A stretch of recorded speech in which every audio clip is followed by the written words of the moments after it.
അവിടെ ഇരുന്നോട്ടെ, കുഴപ്പമില്ല, അവിടെ ഇരുന്നോട്ടെ, പോകാതിരുന്നാ മതി. അപ്പൊ ഈ ഭക്ഷണമൊക്കെ മേഡം തന്നെയാണ് ഉണ്ടാക്കിയത് അല്ലേ? അത്രമേൽ കൈപ്പുണ്യാണ് കേട്ടോ. ഓക്കെ. ഇതിന്റെ മേലെ കൃഷിന്റെ കാർഷികശ്രീ അവാർഡ് കിട്ടിയെന്നൊക്കെ പറഞ്ഞല്ലേ? പിന്നെ കൃഷി എനിക്ക് ഭയങ്കര ഇഷ്ടമാണ്.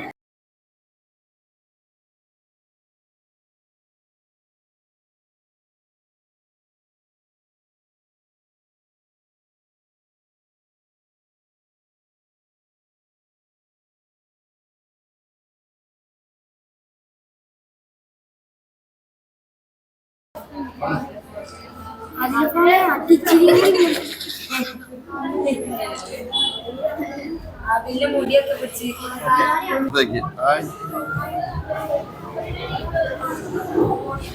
എനിക്ക് കൃഷിയുണ്ട്. എനിക്ക് കാർഷികശ്രീ അവാർഡ് കിട്ടിയത്. ആണോ? മാം ഒരു മിനിറ്റ് പുറത്തേക്ക്.